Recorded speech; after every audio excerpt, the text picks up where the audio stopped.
Hi friends, my YouTube ചാനലിലേക്ക് എല്ലാവർക്കും സ്വാഗതം. ഒരു കാര്യം ആദ്യം തന്നെ പറയട്ടെ, ഒരു സന്തോഷമുള്ള കാര്യമാണ്.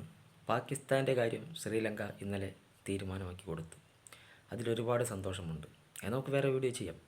ഇത് നമ്മൾ സംസാരിക്കാൻ പോകുന്ന വിഷയം ഇന്ന് നടക്കുന്ന ഇന്ത്യ വിൻഡീസ് മത്സരം. ഇന്ന് ജയിച്ച ടീം നേരിട്ട് സെമി ഫൈനലിലേക്ക് പ്രവേശിക്കും. മഴ പെയ്തോ മറ്റുള്ള കാരണത്താൽ കളി തടസ്സപ്പെട്ടാൽ ഇന്ത്യയുടെ കാര്യം കഷ്ടത്തിലാകും. കാരണം റൺ റേറ്റിൻ്റെ അടിസ്ഥാനത്തിൽ വിൻഡീസ് സെമിയിലേക്ക് പ്രവേശിക്കും. അതുണ്ടാകാതിരിക്കട്ടെ എന്ന് നമുക്ക് പ്രാർത്ഥിക്കാം. കളി പൂർണ്ണമായിട്ടും നടക്കും എന്ന് തന്നെയാണ് വിശ്വസിക്കുന്നത്.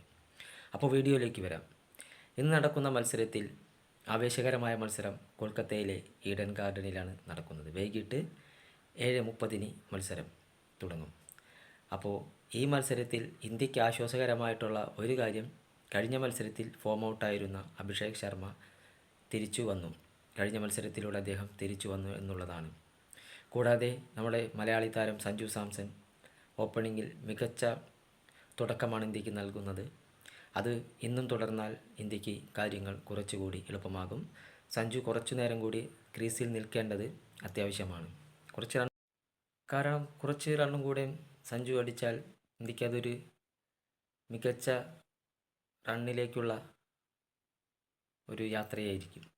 കാരണം ഓപ്പണിങ്ങിൽ സഞ്ജുവും അഭിഷേക് ശർമ്മയും നല്ലപോലെ ഫോമായി കഴിഞ്ഞാൽ മറ്റു വരുന്ന ബാറ്റ്സ്മാൻമാർക്ക്, പിന്നീട് വരുന്ന ഇഷാൻ കിഷൻ ആയാലും, ഇഷാൻ കിഷൻ്റെ ബാറ്റിംഗ് നമ്മൾക്കറിയാം, നല്ല മികച്ച കളിയാണ് അദ്ദേഹം ഇപ്പോൾ പുറത്ത് എടുത്തുകൊണ്ടിരിക്കുന്നത്. പിന്നീട് വരുന്ന സൂര്യകുമാർ ക്യാപ്റ്റൻ, അതുപോലെ തന്നെ ഹാർദിക് പാണ്ഡ്യ മികച്ച കളി കളിക്കുന്നു. പിന്നെ ശിവൻ ദുബെ ഈ ടൂർണമെൻറ്റിൽ മികച്ച കളിയാണ് കളിച്ചുകൊണ്ടിരിക്കുന്നത്. അദ്ദേഹമാണ് മിക്ക കളിയിലും ഇന്ത്യക്ക് വേണ്ടി 30-40 റണ്ണൊക്കെ അദ്ദേഹം സ്കോർ ചെയ്യുന്നുണ്ട്. അപ്പോൾ ബാറ്റിംഗ് സൈഡ് നോക്കുമ്പോൾ അത്യാവശ്യം നല്ല പെർഫോമൻസ് ഇന്ത്യ കാഴ്ചവെക്കും എന്നാണ് നമ്മൾ പ്രതീക്ഷിക്കുന്നത്. ഇനി ബോളിംഗ് സൈഡിൽ വന്നു കഴിഞ്ഞാൽ ബുംറ ഒഴിച്ചുള്ള മറ്റു ബോളേഴ്സൊക്കെ വിക്കറ്റ് എടുക്കുന്നുണ്ടെങ്കിൽ കൂടി റണ്ണ് വിട്ടുകൊടുക്കുന്നതിൽ ഒരു പിശുക്കും കാണിക്കുന്നില്ല. ശരിക്കും വരുൺ ചക്രവർത്തി നല്ല പോലെ റണ്ണ് വിട്ടുകൊടുക്കുന്നുണ്ട്. 40-35 ഒക്കെ ആ റേഞ്ചിലാണ് അദ്ദേഹം ഇപ്പോൾ വിട്ടുകൊടുത്തുകൊണ്ടിരിക്കുന്നത്. ഹർഷദീപും വിക്കറ്റ് എടുക്കുന്നുണ്ടെങ്കിൽ കൂടി ഹർഷദീപിനും റണ്ണ് പിടിച്ചു നിർത്തുവാനായിട്ട് സാധിക്കുന്നില്ല.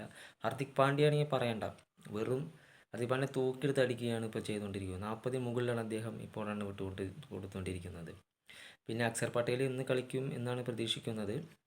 എന്തായാലും ബോളർമാർ കുറച്ചും കൂടെ മികവ് കാട്ടേണ്ടതുണ്ട്. വിൻഡീസിനായിട്ടാണ് മത്സരം. അതുപോലെ തന്നെ ഫീൽഡിംഗ് സൈഡ് കുറച്ചുകൂടി ശക്തമാകേണ്ടതുണ്ട്. ഇപ്പോൾ കീപ്പിംഗ് സൈഡ് സഞ്ജു മികച്ച കീപ്പിംഗ് സൈഡാണ് കാഴ്ചവെച്ചുകൊണ്ടിരിക്കുന്നത്. കഴിഞ്ഞ കളി നല്ലൊരു ക്യാച്ച് അദ്ദേഹം എടുക്കുകയുണ്ടായിരുന്നു. അപ്പോൾ ഫീൽഡിംഗ് ഒന്നുകൂടെ മെച്ചപ്പെടുത്തേണ്ടത് ഇന്ത്യക്ക് അനിവാര്യമായിട്ടുള്ള കാര്യമാണ്. ഒരു ക്യാച്ച് പോലും ചിലപ്പോൾ കളിയുടെ ഗതി തന്നെ മാറ്റിമറിക്കാവുന്നതാണ്. കഴിഞ്ഞ സിംബാബ്വെ മത്സരത്തിൽ നമ്മൾ കണ്ടതാണ്. ഹിറ്റ്മേർ ക്യാച്ച് വിട്ട് കളഞ്ഞതിന് സിംബാബ്വെ കൊടുക്കേണ്ടി വന്ന വില വലുത് തന്നെയായിരുന്നു. അപ്പോൾ അതുപോലെയുള്ള അവസ്ഥ ഇന്ത്യക്ക് ഉണ്ടാവരുത്. മറിച്ച് അവരുടെ ബാറ്റിംഗ് സൈഡും മികച്ച ബാറ്റിംഗ് സൈഡാണ്. നല്ലപോലെ കളിക്കുന്ന നല്ല വമ്പൻ അടിക്കാരാണ് അവരുടെ ബാറ്റിംഗ് സൈഡിലുള്ളത്. അപ്പോൾ ഇവരെയൊക്കെ നേരത്തെ പുറത്താക്കിയാൽ മാത്രമാണ് ഇന്ത്യക്ക് ഈ കളിയിൽ പ്രതീക്ഷയുള്ളൂ. കാരണം നല്ല പോലെയാണ് ഇപ്പോൾ വെസ്റ്റ് ഇൻഡീസ് ഈ ടൂർണമെൻറ്റിൽ കളിച്ചുകൊണ്ടിരിക്കുന്നത്.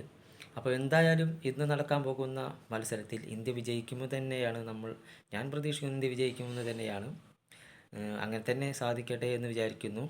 കാരണം ഇനി ഈ ഒരു കളിയിൽ മാത്രമാണ് സെമിയിലേക്ക് പ്രവേശനത്തിനുള്ള ടീം ഉള്ളത്. ബാക്കി ടീമുകളെല്ലാം സെറ്റായി കഴിഞ്ഞിരിക്കുന്നു. അപ്പോൾ എന്തായാലും വൈകിട്ട് കളി കണ്ടതിന് ശേഷം, ഇന്ത്യ വിജയിച്ചതിന് ശേഷം ആവട്ടെ അടുത്ത റിവ്യൂ എന്ന് മാത്രം പറഞ്ഞുകൊണ്ട് ഗുഡ് ബൈ.